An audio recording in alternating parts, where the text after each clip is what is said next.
마가복음 2장 보겠습니다.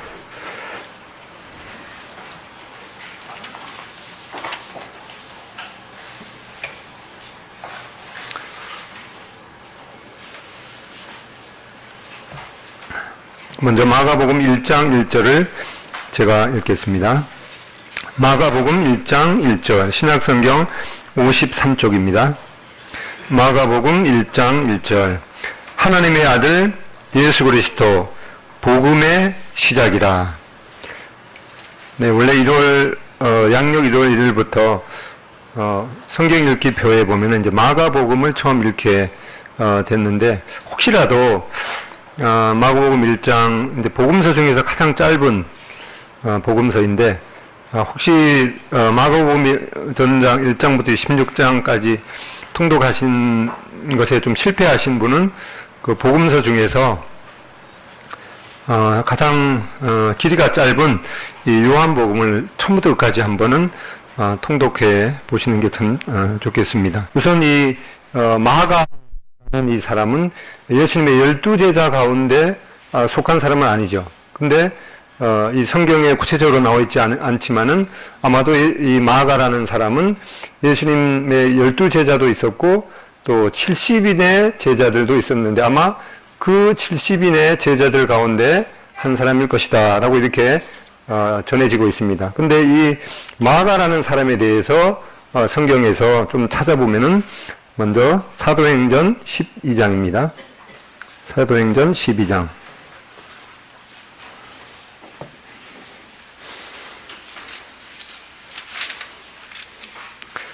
신약성경 208쪽입니다. 208쪽. 사도행전 12장 11절에 보면은 이에 베드로가 정신이 들어서 이르되 내가 이제야 참으로 주께서 그의 천사를 보내어 나를 헤롯의 손과 유대 백성의 모든 기대에서 벗어나게 하신 줄 알았노라 하여. 근데 이 앞에 상황을 보면은 이 베드로가 이 하나님의 복음을 전하다가 감옥에 갇혔습니다. 그런데 하나님께서 이 천사를 보내서 그 쇠사슬도 풀리게 하시고 또 감옥에 그 자물쇠도 풀리게 해서 이렇게 풀려나오도록 이렇게 기적을 베푸셨습니다. 그거를 이제 이 베드로가 이게 그 하나님의 천사를 나한테 보내서 이 쇠사슬에 풀리게 하였구나 이렇게 깨달았습니다. 그리고 12절에 보면은 깨닫고 마가라는 요한의 어머니 마리아의 집에 가니 여러 사람이 거기에 모여 기도하고 있더라. 그런데 베드로가 이제 옥에서 풀려나서 이 마가라 하는 요한의 어머니 이 마리아의 집에 가서 보니까 거기에 예수님을 믿는 사람들이 이제 모여서 기도하고 있는 것을 보았습니다. 근데 여기 보면은 이 마가라 하는 이 요한이다 이렇게 얘기하고 있죠. 근데 보면 이제 요한이라는 사람이 있는데 그 요한이 마가라고도 그 별명을 갖고 있죠. 그래서 여기에 이 마가는 이 로마식 이름이고 이 요한은 이 유대식 이름입니다. 그래서 이 마가라 하는 요한. 근데 그 마가라는 요한의 어머니가 마리아인데 거기에 이제 마리아의 그 집이 참 넓었기 때문에 예수님께서 부활하신 후에 제자들이 이 마리아의 집에 가서 다락방에 가서 기도하고 있는 것을 보았다 이렇게 말씀하고 있습니다. 그리고 골로새서 4장 10절 보겠습니다. 골로새서 4장 10절. 골로새서 4장 10절 신약성경 328쪽입니다. 골로새서 4장 10절 나와 함께 갇힌 아리스도거와 바나바의 생질 마가와 가로 열고 이 마가에 대하여 너희가 명을 받았으며 그가 이르거든 영접하라. 여기 보면은 이 마가라는 사람이 나오는데 이 마가는 누구인가 하니까 이 바나바라는 사람의 생질, 이 조카라고 적혀 있습니다. 어떤 영어 사본에는 이게 조카 조카라고 이렇게 번역되기도 하고, 또는 이제 바나바의 사촌이다 이렇게 그 번역이 되기도 하는데, 이게 뭐 그게 그렇게 중요한 것이 아니라 아무튼 이 우리 성경에는 바나바의 생질, 이 조카라고 적혀 있습니다. 이렇게 그 마가에 대해서 우리가 알 수 있는 것은 이 요한이라는 그런 유대식 이름도 가졌고, 또 로마식 이름인 이 마가라는 이름도 가졌습니다. 여기 보면은 이제 이 마가 요한의 어머니가 마리아인데, 거기에 많은 사람이 이제 다락방에 모여서 기도할 수 있을 정도로 아주 이 부잣집의 아들이었죠. 근데 실제로 지금 예루살렘에 가보면은 이 마가 다락방이라고 전해지는 그 장소가 있습니다. 이 성지순례를 가보면 예루살렘의 필수 코스 중에 하나입니다. 이렇게 그 마가는 아주 당시에 어머니 마리아라는 이제 부잣집의 아들로 이렇게 알려져 있습니다. 이 또한 이 마가의 그 다락방은 예수님께서 십자가에 달리시기 전에 이 마지막 유월절을 그 제자들에게 예배하라 이렇게 말씀하면서, 여기가 내려가 보면은 이제 큰 다락방이 있을 텐데 거기에 가서 이제 유월절을 예배하라 이렇게 말씀하시는데, 그곳이 바로 여기에 마가의 다락방으로 역시 또 알려져 있고, 또 사도행전 1장에도 보면은 예수님께서 부활하신 후에 이제 제자들이 모여서 기도하던 그 다락방도 역시 이 마가의 다락방으로 알려져 있습니다. 또한 금방 우리가 살펴봤듯이 이 마가는 이 바나바의 이 조카로 알려져 있습니다. 또한 이 마가는 이제 바나바와 바울이 1차 선교 여행을 갈 때 같이 따라갔죠.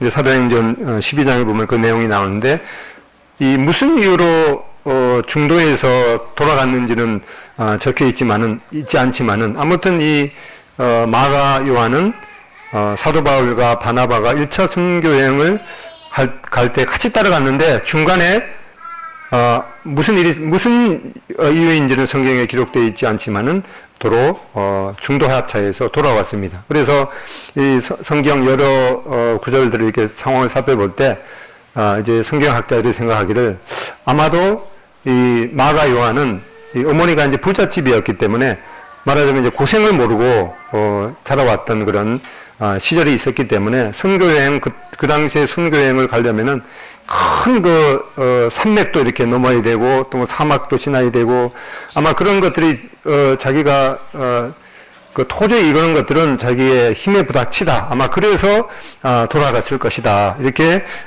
학자들은 얘기하고 있습니다.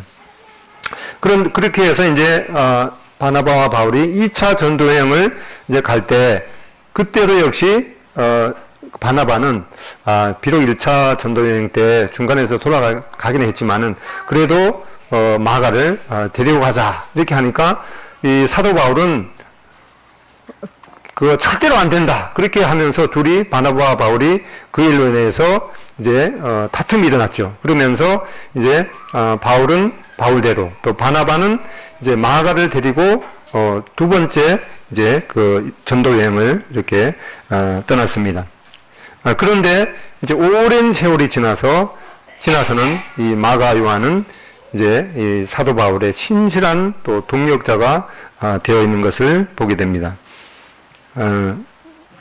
디모데후서 4장, 먼저 빌레몬서를 보겠습니다. 빌레몬서.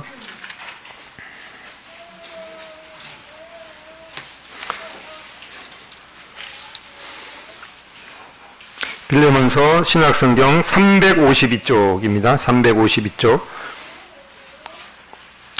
빌레몬서 1장 24절에 보면은, 또한 나의 동역자 마가, 여기에 빌레몬서를 기록한 이 빌레몬서라는 것은 사도 바울이 빌레몬에게 보낸 편지가 바로 빌레몬서이죠. 빌레몬이라는 사람이 쓴 것이 아니라 사도 바울이 빌레몬에게 보낸 편지입니다. 이 사도 바울은 이 빌레몬서를 쓰면서 이 마가 요한에 대해서 마가 요한은 나의 신실한 동역자이다.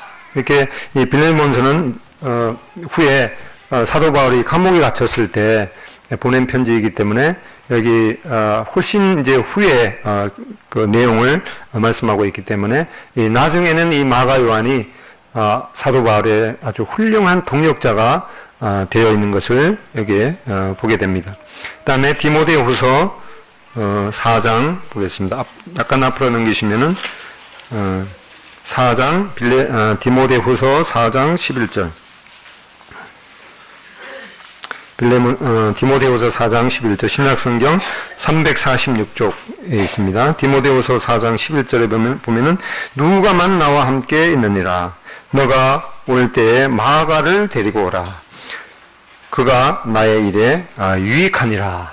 이게 사도 바울은 이제 그 2차 전도여행을 갈 때는 1차 전도여행 때 중간에서 돌아갔기 때문에 그때는 이 사도 바울이 전도여행을 갈 때 다시 데리고 가고 싶지는 않았지만은 후에 이제 이 마가 요한은 잘 이제 그런 그 어려운 일들도 이제 그 극복할 줄 알고 이제 그랬기 때문에 그 후에는 이제 이 마가 요한이 사도 바울의 동역자가 되고 또 사도 바울이 복음을 전하는데 참 유익한 사람이 되었던 것을 보게 됩니다. 처음에 말씀드렸듯이 이 마가는 예수님의 12제자 가운데 한 사람 아니었죠. 그런데 이제 이 마가 요한이 어떻게 예수님을 믿게 되었는지에 대해서는 이제 베드로 전서 5장을 보겠습니다. 베드로 전서 5장. 신약성경 383쪽에 있습니다. 383쪽.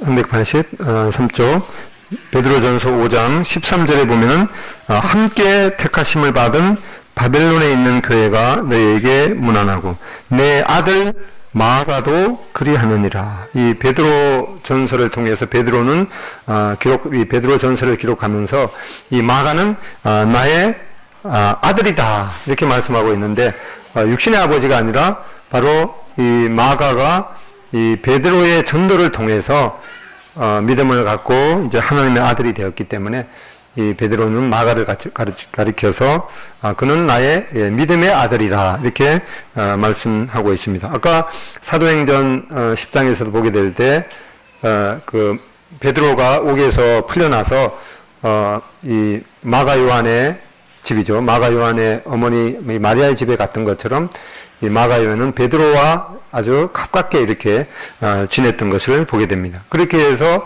이 마가 요한은 예수님의 12제자 가운데 하나는 아니었지만은 바로 예수님의 12제자 가운데 한 사람인 이 베드로를 통해서 믿음을 갖게 되고 또 베드로를 통해서 예수님이 하신 말씀 또 예수님이 행하신 그 기적을 자세히 듣고 이렇게 네 복음서 중에 하나인 아주 중요한 이 마가복음을 이렇게 기록을 했던 것을 보게 됩니다. 그렇게 해서 이 마태, 마가, 누가, 요한 이 네 복음서가 있지만은 특별히 이 마가 요한은 이 마가복음을 기록하면서 바로 이 예수님은 이 구약에부터 이 계시된 하나님의 종으로서의 모습을 기록을 했습니다.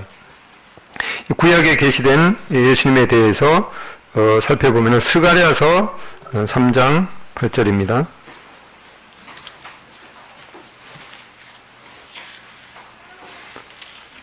스가랴서 3장 8절 구약성경 1315쪽입니다. 1315쪽 1315쪽 스가랴서 3장 8절, 3장 8절, 스가랴서 3장 8절에 보면 대제사장 여호수아야 너와 너희 앞에 앉은 내 동료들은 내 말을 들을지어다. 이들은 예표의 사람이라. 내가 내 종 이 순을 나게 하리라. 이 하나님께서 말씀하시기를 이제 후에 나의 종이 된 나의 순, 나의 이 나무가지에서 싹이 나듯이 바로 이 하나님의 그 싹을 나게 하겠는데 그 역할이 바로 이 하나님의 종이 될 것이다. 이 하나님께서 말씀하신 것을 아주 신실하게 성취해 드리는 그런 하나님의 이 종이 될 것이다. 이렇게 예언을 하셨는데, 바로 이러한 예언에 따라서 마가 요한은 예수님을 이 하나님의 뜻을 신실하게 성취하는 하나님의 종으로 이 묘사를 했습니다. 이 마가복음의 전체 그 주제를 한 구절로 요약을 하면은 마가복음 10장 43절입니다. 마가복음 10장 43절 찾아보겠습니다. 마가복음 10장 신약성경 72쪽입니다. 72쪽. 마가복음 10장, 아까 예배 시간에 읽어드렸던 마가복음 10장 45절이 바로 이 마가복음 전체의 주제 구절이기도 한데, 그 앞에서부터 읽어보면 43절부터 읽어보면 너희 중에는 44절 너희 중에 누구든지 으뜸이 되고자 하는 자는 모든 사람이 종이 되어야 하리라. 인자에 온 것은 섬김을 받으려 함이 아니라 도리어 섬기려 하고 자기 목숨을 많은 사람의 대속물로 주려 함이니라. 바로 예수님께서 친히 말씀하시기를, 나는 바로 하나님의 종으로 와서 이 많은 사람의 이 대속물이 되기 위한 것이다 라고 예수님 자신의 이 땅에서 오신 목적을 이렇게 말씀했습니다. 이렇게 이 구약에 바로 예수님을 하나님의 종으로 이렇게 예언을 했는데, 바로 마가 요한은 그런 예언된 하나님의 종으로서의 모습을 이 마가복음을 통해서 기록을 했습니다. 이 당시에 이 로마는 아주 전 세계를 힘으로 다스리는, 그래서 이 팍스 로마니아, 이 힘으로 다스리는 로마라는 그런 명칭이 있었는데, 그렇게 이 사람들은 이 아주 힘으로, 이 폭력으로 세상을 다스리지만은 바로 예수님께서는 창조주로서 오히려 피조물 된 인간을 오히려 섬기시는 그런 이 하나님의 종으로 묘사를 했습니다. 그래서 마가 무슨 식 이름이라고 말씀드렸죠? 잊어버리셨죠?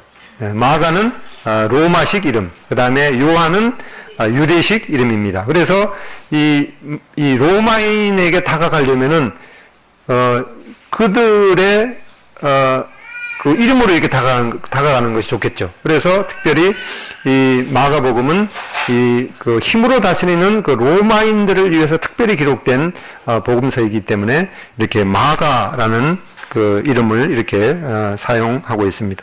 그래서 이 로마인들을 위해서 친정으로 그 왕이신 예수님은 이 인간을 섬기는 이 종의 모습으로 오신 분이시다, 이렇게 기록을 했습니다. 그리고 이제 이 마가의 이 마지막 그 생애는 어떠한가에 대해서 성경에 나와 있지는 않은데, 이 초대 교회사를 기록한 이 유세비우스의 이 교회사에 보면은 이 마가 요한이 이집트로 가서 거기에서 복음을 전하다가 이제 순교를 당한 것으로 나와 있습니다. 이 초대 교회사를 특별히 기록하고 있는 유세비우스는 이제 AD 한 300년 경에 초대 교회사, 그러니까 예수님의 그 제자들의 그런 그 역사를 그 10권으로 이렇게 교회사를 기록을 했습니다. 그러니까 마가 요한이 바로 이제 이집트에 가서 이 복음을 전했고, 또 이 특별히 이제 알렉산드리아에 가 보면은 이 마가 요한의 이 뼈를 가져와서 보관한 그런 그 장소도 인터넷을 통해서 살펴볼 수가 있습니다. 최근 들어서 바로 이제 그 이집트에도 우리와 같이 똑같은 그런 믿음을 가지고 교회를 이루고 하나님을 섬기는 그런 모임들이 오히려 우리나라보다도 더 많은 그런 것을 알게 되고, 또 얼마 전에도 이집트에 있는 그 형제님을 초청해서 말씀을 전하기도 했는데, 바로 그 뿌리가 바로 이렇게 예수님의 그 12제자는 아니었지만은 70인의 그 제자 가운데 한 사람이고, 또 베드로를 통해서 믿음을 갖게 된 이 마가 요한을 통해서 그 이집트의 복음을 전해져서 지금도 그곳에 이 복음이 계속 역사하는 그런 면들을 보게 됩니다. 그래서 이 유세비우스는 바로 교회 역사의 이 아버지라고 알려져 있는데, 우리는 이제 성경에 관해서는 이제 많이 읽죠. 뭐 그렇지 않은 사람이 혹시 있을지는 모르겠는데, 어쨌든 이제 우리는 그리스도인으로서 이 성경은 많이 읽어야 된다. 또 성경을 이제 실제적으로 통독도 많이 하고 그런 면이 있는데, 또 한편으로 우리는 이제 교회 역사, 이 교회사를 잘 알아야 됩니다. 여기 계신 분 중에 한국사도 무슨 자격증이 있죠. 뭐 1급, 2급 뭐 이렇게 있는데, 한국사 자격증 가진 그 성도가 있는 걸로 제가 아는데, 한국인으로서 이 한국 역사를 이제 잘 알아야겠죠. 그래야지 우리 민족이 어떠한 그 역사의 굴곡을 견디고 지금까지 왔는가, 또 앞으로 지금도 이제 세계 그 열강들 속에서 어떻게 이 역사를 잘 헤치고 나갈 것인가, 이제 그런 지혜를 얻게 되기 때문에 한국인으로서는 이 한국의 역사를 잘 알아야 되겠습니다. 근데 최소한 뭐 조선 왕조의 계보, 뭐 그걸 이제 노래로 뭐 태종태세 문단세 그렇게 외우듯이 하나님의 백성 이스라엘과 관계된, 뭐 우리나라 왕도 잘 모르는데 무슨 남의 나라 유대인의 이스라엘 나라의 왕의 계보를 알 필요가 있는가, 그렇게 생각할 수도 있는데, 이 하나님의 입장은 이 여러 민족 중에서 특별히 이스라엘 나라를 선택하셔서, 또 하나님께서 어떻게 인간들을 다루시고, 또 인간들이 죄를 범할 때 하나님께서 어떻게 그들을 다루시고 또 하나님의 은혜를 베푸시는가, 이제 그런 것들을 뭐 이스라엘 백성들이 특별히 잘나서 그런 것이 아니라 하나님의 계획 가운데 그런 것이 있기 때문에 특별히 성경의 열왕기상하라든가 또 역대기상하에 보면은 이스라엘 또 유대인의 왕의 기록들이 이렇게 많이 나와 있죠. 그래서 그런 것들을 잘 이해하려면은 이제 북이스라엘 또 남유다의 왕의 계보도 우리나라의 왕의 계보 못지않게 잘 기억하고, 또 그들이 하나님 앞에 어떠한 악을 행했고 어떠한 선을 행했는데 하나님께서 어떻게 보답하시고 부응했는지 우리가 성경을 통해서 잘 알 수가 있습니다. 그리고 이 교회 하나님이 믿는 사람들의 교회의 역사를 통해서 우리가 믿는 이러한 이 확실한 진리들이 어떻게 정립이 되고, 또 어떻게 지금까지 잘 이렇게 굴곡을 거쳐서 우리가 주문처럼 외우지는 않지만은 이 사도신경, 사도신경은 우리가 주문처럼 외우지는 않지만 그 내용을 읽어보면은 우리가 예수님에 대해서, 하나님에 대해서 무엇을 믿어야 되는가, 그런 것들을 잘 이렇게 정리가 되어 있습니다. 이런 것들이 교회 역사를 통해서 하루아침에 이런 것들이 정립된 것이 아니라 최소한 몇십 년을 거치면서 이런 것들은 구절에 넣어야 된다, 또 이런 구절은 조금 뭐 성경의 진리와 확실하게 맞지 않은 것 같다, 이러한 여러 가지 옥신각신하면서 지금 사도신경이 이렇게 정립이 되었습니다. 이제 그런 것들이 어떻게 정립이 되었는가, 또 교회 역사를 통해서 보면은 이 하나님을 믿는다고 하지만은 이 하나님의 의도와는 다르게 성경을 잘못 이해했기 때문에 엄청난 그런 잘못도 행해왔죠. 이제 그런 것들 중에 하나가 이제 이 하나님을 믿는다는 그런 믿음의 빌미로 해서 십자군 전쟁을 일으켜서 수많은 사람들이 죽었다든가, 아니면 이제 30년 전쟁이라는 거 있죠. 30년 전쟁이라는 게 어떠한 전쟁인가 하니까, 말하자면 이제 가톨릭 세력과 이 개신교 세력의 이 싸움입니다. 물론 이제 근본은 이제 같은 하나님을 섬기는 그러한 것인데, 그런 잘못된 서로의 주장 때문에 30년 동안 이제 전쟁을 벌였는데, 무려 30년 동안 전쟁을 벌였으면, 전쟁이 시작될 때 한 사람으로 태어났으면은 이제 30살이 되어서 이제 전쟁터에 나가야 되죠. 그러면은 그때에 대해서는 이제 어떻게 되니까, 아, 사람이 태어나서 이렇게 사람 죽이고 이런 것들이 그냥 그 평상적인 일인가 보다 하고 나중에는 왜 전쟁을 일으키고 왜 사람을 죽여야 되는지 알지도 못하고 그냥 습관적으로 이제 사람을 죽이고, 그런 일들이 벌어졌는데 그 30년 동안, 죽었던 사람이 최소한 600만 명 이상이 그 30년 전쟁으로 인해서, 죽었습니다. 그래서 이러한 그 교회 역사, 그 교회사를 통해서 그 하나님을 믿는 사람들이 잘했던 일, 또 잘못한 일, 그런 것들을 이제 우리가 교훈을 받아야 되기 때문에 이 교회사에 대해서 아주 한국사의 자격을 따는 이상으로 이 교회 역사를 우리가 수시로 뭐 한 번 읽어서 되는 뭐 기억이 나지 않겠죠. 이러한 교회사도 이제 그 교회사와 관련된 책들을 읽어서 이 교회 역사에 대해서 아주 정통하는 것이 필요하겠습니다. 이렇게 여기 이 마가 요한의 이 어머니에 대해서 이렇게 보면은 이 어머니에서 언급하는 것은 아까 사도행전 12장 12절에 읽었듯이 단 이 한 구절에 이렇게 나오죠. 이 마가 요한의 어머니가 마리아인데 이 마리아는 바로 자기 집을 이제 큰 다락방이 있었는데 큰 다락방을 이 성도들이 모이는 그 장소로 이렇게 제공했던 것을 보게 됩니다. 그렇게 해서 이 마가 요한의 어머니 마리아는 이 가족들만 뿐만 아니라 자기 아들 이 마가를 하나님의 종으로 이렇게 키워서 이 중요한 복음서 중에 하나인 마가복음을 기록을 했습니다. 이 아까 말씀드렸듯이 이 마가 요한의 어머니 마리아는 바로 이 바나바의 누님이었죠. 그래서 여기 보면은 이 마리아의 남편에 대해서 나오지 않는 것을 보면은 아마 일찍 남편을 사별하고 또 홀로 이 아들 이 마가를 하나님의 종으로 잘 키웠던 것을 보게 됩니다.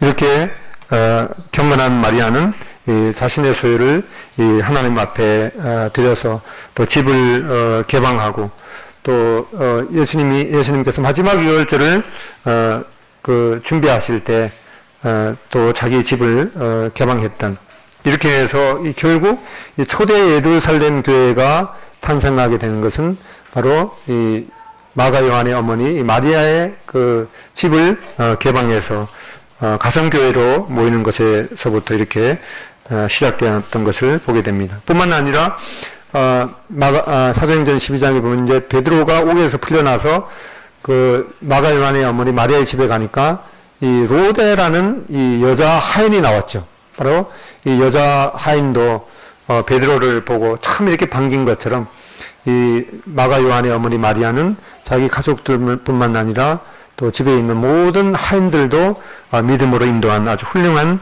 여인이었던 것을 보게 됩니다. 이렇게 그 예루살렘 교회가 시작된 것은 이렇게 그 마가 요한의 어머니의 그 헌신으로 이렇게 시작되었듯이 우리 자매님들도 늘 그 부엌에 이렇게 가보면은 그 가스 냄새 맡아가면서 또 물이 이제 그 신발에 젖어서 양발도 젖어가면서 매주마다 이렇게 애찬을 하는 그것이 바로 교회를 지탱하는 그 아주 귀중한 힘이고 또 운동력이 아닌가 이렇게 그 생각이 듭니다.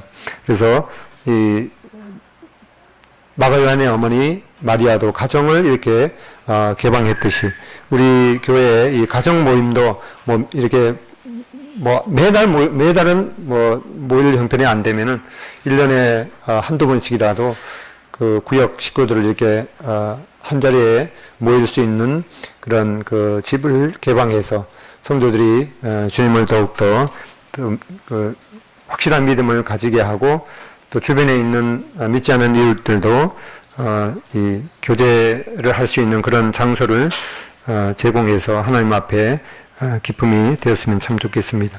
이렇게 이 마가 요한과 이 마가 요한의 어머니 마리아에 대해서 살펴봤는데 예수님의 이 독특한 그 사역을 이렇게 보면은 우리가 1장에서 읽어봤듯이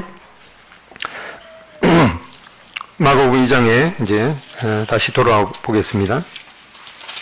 보면은 예수님께서 먼저 이 죄를 용서하시는 분임을 우리가 알 수가 있습니다. 이 죄의 용서가 뭐 그리 중요한가? 왜 그런가 하니까 이 천국에 들어갈 수 있는 이제 첫 번째 자격은 어떠한 사람이 갈 수 있는 건가 하니까 이 죄인이 하늘나라에 들어갈 수가 있습니다.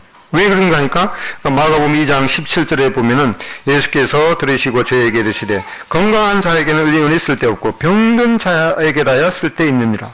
내가 의인을 부르러 온 것이 아니라 죄인을 부르러 왔노라. 보통 사람이 예수님께서 이제 하나님의 아들이신 예수님이 오셨어요. 그래서 이 예수님이 왜 오셨는가 하니까 이 사람들을 이제 선택해서 하늘나라로 데려가려고 그랬는데 누가 하늘나라로 갈 사람 이렇게 예수님 말씀하시면 사람들이 저요 하면서 저는 무슨 일도 했고요 무슨 일도 했고요 아주 모든 사람이 칭찬하는 그런 사람이에요.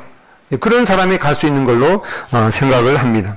그런데 예수님께서는 그런 의인을 부르러 온 것이 아니라 바로 이 죄인을 불러서 그 사람을 천국에 데려가기 위해서 내가 왔다. 그러면은 천국에 갈 사람 하면 이제 어떻게 해야 되겠습니까? 나는 뭐도 했고요. 그런 자기는 안 되는 거죠. 하나님 앞에 그렇게 예수님이 천국에 갈 사람 이렇게 하면은 예수님은 저는 정말, 온 동네 사람들이 내놓은 그런 아주, 죄인입니다. 그렇게 고백한 사람이 이제 천국에 갈 수 있는 첫 번째 자격이, 주어진 겁니다. 이거는 참, 보통 사람들이 생각하는 것과 완전히 다른 그런 아이러니인 것을 보게 됩니다. 이렇게 자신이 정말 나는 예수님께서 오셨을 때 천국에 갈 사람 이렇게 얘기했을 때 하나님 앞에 나는 정말 죄인입니다. 이제 어떤 할아버지가 이 죄인이라는 말을 발음을 못해서 뭐라 하니까 나는 조이입니다. 조이. 죄라는 말이 발음이 안 돼서 조이 이러더라. 조하고 이죠. 그래서 나는 조이가 많습니다. 뭐 그렇게 얘기하는데 이 자기가 정말 죄인인 것을 이 깨달은 사람을 예수님께서 선택하셔서 그 사람을 이제 너는 정말 자신이 죄인인 것을 알았으니까 내가 너를 이제 의롭다고 해주겠다 이렇게 말하는 것을 뭐라고 하는가 하니까 이제 칭의라고 합니다. 의롭다고 칭해주는 거죠. 그래서 천국에 갈 수 있는 사람은 이 자기가 정말 죄인인 것을 깨닫고 예수님께로부터 의롭다고 칭함을 받은 자, 그래서 죄인으로서 칭의를 받은 사람이 바로 천국에 갈 수 있는 것을 보게 됩니다. 그런데 뭐 아무 사람이 와서 내가 너를 천국에 데려가겠다 이렇게 뭐 제가 이렇게 와서 누구누구를 천국에 데려가겠다 이러면은 아무 효력이 없죠. 그래서 이 천국에 데려갈 수 있는 그 자격을 가진 예수님이 어떠한 능력을 가지셨는가?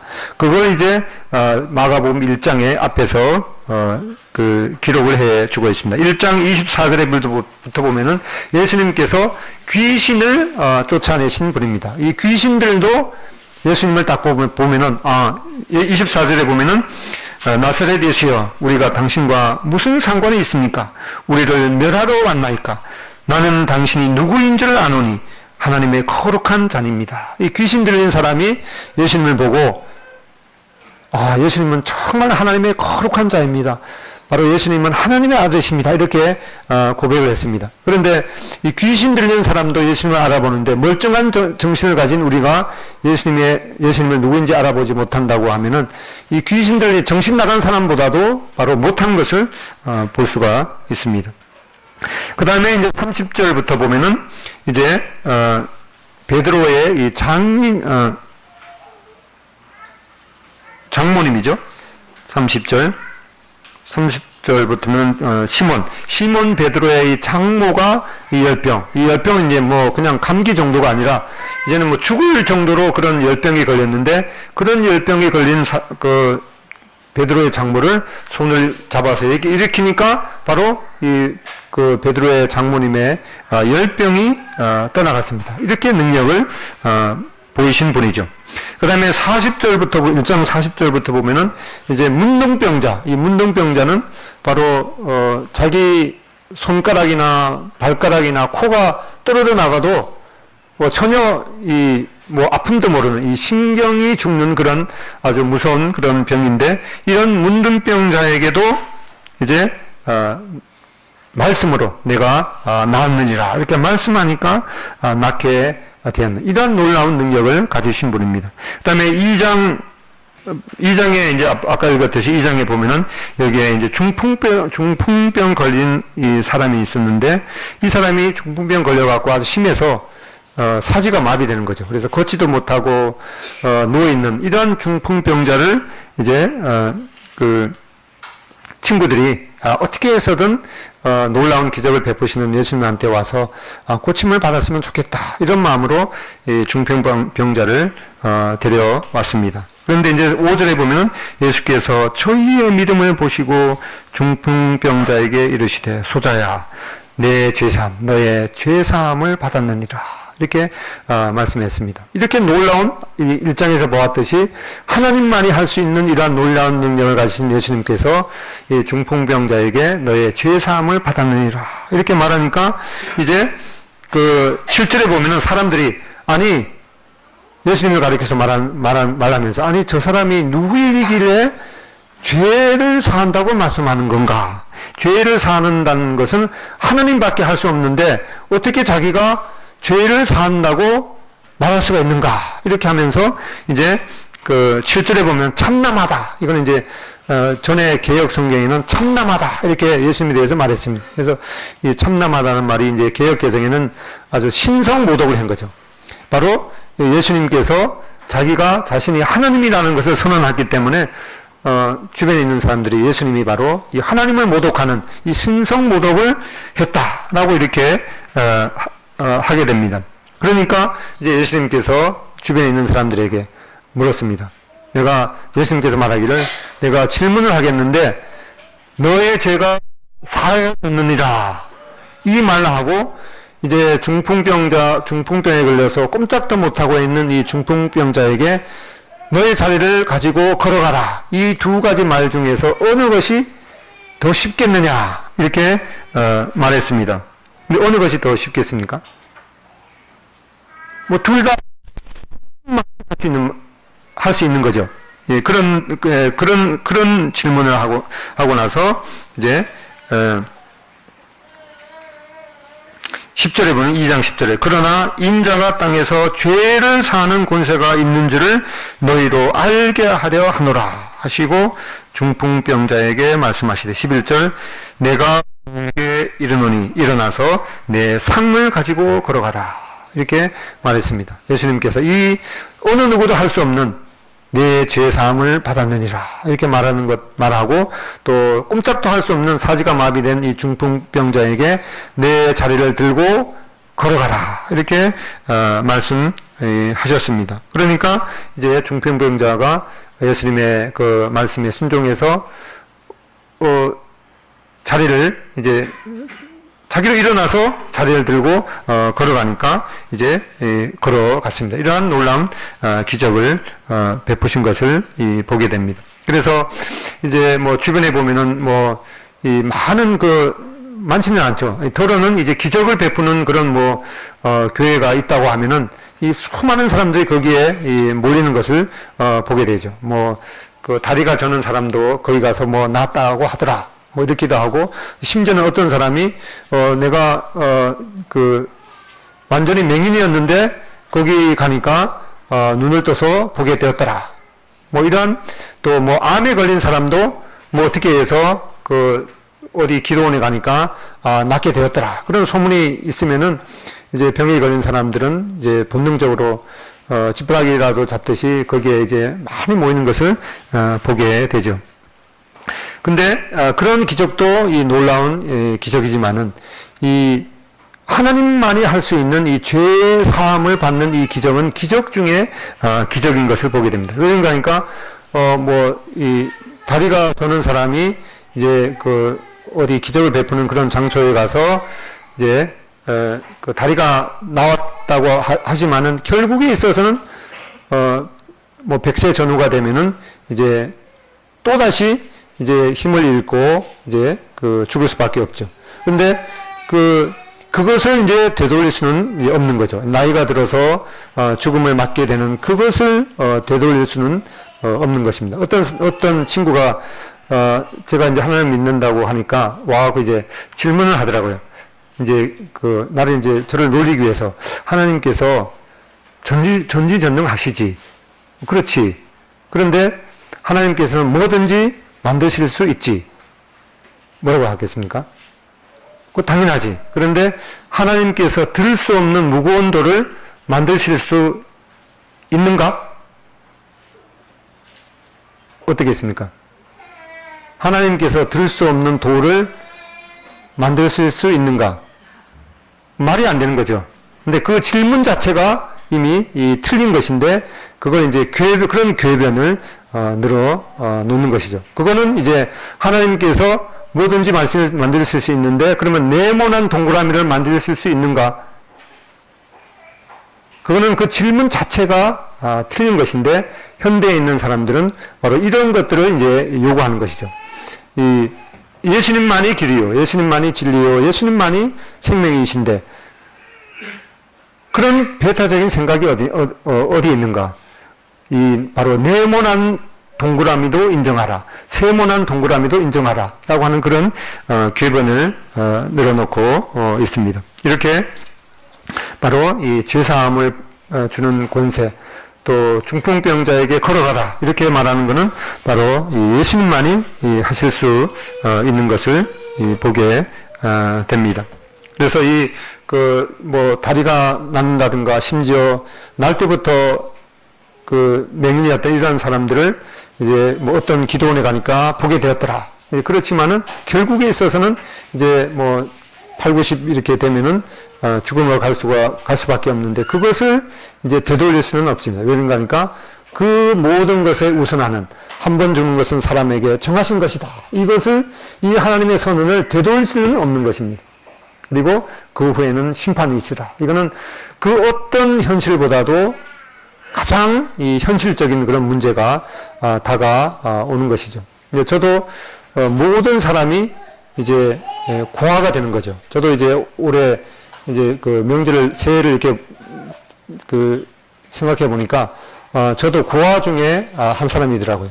그러니까 저를 낳아주신 아버지 어머니가 이제 이 세상에 없으시니까 고아가 된 거죠. 그래서 이 모든 사람이 이렇게 고아가 되는 것임을 또 생각해 보게 됩니다. 그런데 바로 이 죄를 사하셨느니라, 이 죄사함은 영원한 것이죠. 또 내 죄사함을 받았느니라, 이 죄사함을 받고 이제 천국에 들어갈 수 있는 이 하나님의 자녀가 되는 것은 예수님께서 한 번 말씀하시면은 영원한 것이기 때문에, 이 죄사함을 받는 이 기적은 이 기적 중에 기적이고, 또 다른 여러 가지 은사들 중에서 나도 이렇게 손을 탁 얹으면은 그 사람이 감기도 낫고 맹인이었던 사람이 눈을 뜨는 그런 기적의 은사를, 치유의 은사를 가지면은 참 이제 좋겠다라고 생각하는 사람이 있는데, 그거보다도 더 놀라운 기적은 바로 이 하나님의 생명의 복음을 전해서 믿지 않은 사람이 하나님의 말씀에 대해서 반응을 하고, 또 이제 예수님을 구주와 주님으로 영접하는, 그래서 하나님의 자녀가 되고 죄사함을 받고 하나님의 자녀가 되는 이러한 은사가 이 가장 중요한 은사이고, 또 하나님의 말씀을 이제 잘 풀어서 하나님을 더 잘 믿게 하는, 그래서 이 다른 사람들에게 복음을 전해서 그 사람이 이제 죄사함을 얻을 수 있는 이러한 책임과 고난은 이제 모든 성도에게 주어졌습니다. 어떠한 사람도 믿음을 가졌으면 다른 사람들에게 예수님을 소개해서 그 사람이 이제 예수님을 믿게 하면은 그것은 기적 중에 기적인 것을 생각하게 되고, 바로 그런 은사를 모든 사람이 사모하고 또 실행에 옮기는 것이 좋겠죠. 그래서 주님께서는 이러한 죄 용서를 이루시기 위해서 바로 이 엄청난 대가를 지불하셨습니다. 바로 예수님께서 바로 이 많은 사람의 대속물로 주려 합니다. 이 대속물이라는 말은 대속이라는 말은 바로 대가를 지불하고 죄를 용서하다라는 그런 뜻이죠. 또 다른 말로 이제 구속이라고 합니다. 구속.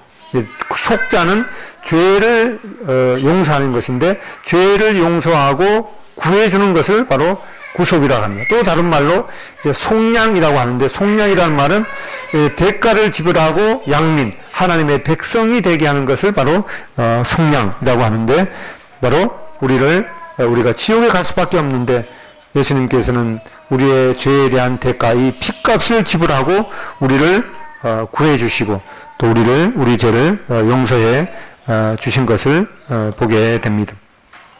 그 다음에 이제 21절부터 보면은 바로 예수님께서 우리를 자유케 하시는 분임을 보게 됩니다. 이 제자들이 이제 그 밀밭 사이로 지나가면서 밀이삭을 이렇게 땄죠. 그러니까 이제 그 바리새인들이 뭐라 하니까, 예수님의 제자들이 이삭을 땄는 것이 뭔가니까 이제 추수를 했는 거예요. 이삭을 땄으니까 추수를 했기 때문에 안식일을 범했다, 이렇게 바로 이제 올무를 놓는 것이죠. 그때 바리새인들은 이제 이 안식일에 대한 그런 구체적인 이제 그 규례를 39가지를 정했는데, 그 중에 보면은 이제 말도 안 되는 것들이 있습니다. 바로 이제 예수님의 제자들이 여겼던 그 곡식을 타작하지 말 것, 뭐 이러한 뭐 많은 것들이 있죠. 그 다음에 씨를 뿌리지 말고, 밭도 갈지 말고, 그 다음에 이제 빨래도 하지 말고, 특별히 여자들은 염색을 하지 말고. 왜 그러냐니까 이제 이 머리가 이제 그 풀밭이기 때문에 그 하얀 걸 이렇게 뽑으면 그게 이제 뭐라네, 이게 일을 한 거죠. 김을 맺는 거니까. 그래서 특별히 안식일 날의 여인들은 거울을 보지 말아라, 뭐 그런 것들 있고, 그 다음에 그 남자들은 이제 수염을 깎는 걸 이제 탈곡하는 거죠. 그거를 이제 수염도 깎지 말고, 그 다음에 두 글자를 쓰지도 말고, 그 다음에 두 글자 이상 지우지도 말고, 그 다음에 심지어 불을 끄거나 불을 이제 켜지도 말고, 이러한 그 다음에 뭐 물건도 옮겨서는 안 되고, 이제 물건을 이제 뭐 이렇게 옮길 수 있는 그런 이제 한계를 정했는데, 어떤 물건을 들을 수 있으니까 마른 무화과 열매 그 이하의 물건만 이제 들을 수가 있는 거죠. 그래서 말씀드렸지만은 이스라엘에 가보면은 그 엘리베이터가 2개가 있는데, 이제 보통을 누리면 그 무거운 엘리베이터가 올라가기 때문에 이제 일을 한 거죠. 그렇기 때문에 안식일에는 자동적으로 이제 아파트 20층이 되면은 이제 자동적으로 2층, 3층, 3층 계속해서 22층까지 자동으로 열렸다 닫혔다 이렇게 하는 이제 안식일 엘리베이터가 따로 있는, 이러한 이제 이 법을 만들어서 사람을 얽매이게 되는. 그래서 예수님께서는 이제 바로 안식일은 사람들에게 휴식을 주기 위해서, 쉼을 주기 위해서 준 것이지, 사람들을 이렇게 얽어매기 위해서 준 것이 아니다, 이렇게 말씀하면서 바로 예수님께서는 안식일의 주인이다, 이렇게 말씀했습니다. 그러면 이제 마태복음 11장 28절, 마태복음 11장 28절. 여기는 다 같이 읽겠습니다. 마태복음 11장 28절 다 같이 읽겠습니다. 시작. 수고하는 자들아, 내게로 오라. 내가 너희를 쉬게 하리라. 바로 예수님께서 우리에게 쉼을 주시기 위해서, 또 예수님께서 관심이 있는 사람들은 자기가 의인이라고 생각하는 그런 사람들이 아니라, 나는 정말 죄인이야, 이렇게 자기가 죄인임을 깨닫는 사람. 그래서 예수님께서는 이제 죄인들과 세리들, 이러한 사람들의 집에 가서 음식을 나누셨던 것을 보게 됩니다. 사람들은 이제 뭐 의사, 변호사, 이런 사람들을 이제 아주 훌륭한 사람들로 생각하지만, 우리가 매스컴을 통해서 보듯이 의사, 뭐 다는 그렇지는 않지만은 의사, 변호사, 뭐 이러한 사자로 칭하는 그런 사람들이 아주 뭐 돈 때문에 부모를 뭐 살해한다든가, 아니면은 더 큰 그런 뭐 사기나 이런 거를 보면서 더 큰 그런 죄인인 것을 보게 되는데, 예수님께서는 이렇게 자기가 정말 죄인이라고 생각하는 그런 사람들과 함께 식사도 하시고 그런 면들을 보게 됩니다. 예수님께서 오신 것은 바로 이 의인을 부르러 온 것이 아니라 죄인을 불러서 그들을 용서하시는 그런 분이시고, 또 이 세상에서 잘난 그런 사람들을 선택해서 식사를 하시는 것이 아니라 이렇게 자기가 정말 죄인이라고 생각하는 이 세리들, 또 이러한 사람들과 식사도 하시고, 또 예수님께서 친정 우리에게 이 자유를 주시는 분이심을 보게 됩니다. 이러한 모든 것들도 이제 바로 예수님께서 이 나를 용서하신 분, 또 예수님께서 내가 정말 죄인인데 그렇게 느끼는 사람들과 함께 이 교제하기를 원하시는 분, 그리고 여러 가지 그런 얽매이기 쉬운 그런 죄 중에 빠져 있는 우리들을 정말 자유를 주기를 원하시는 분. 그래서 영어로 하면은 이 forgive의 F,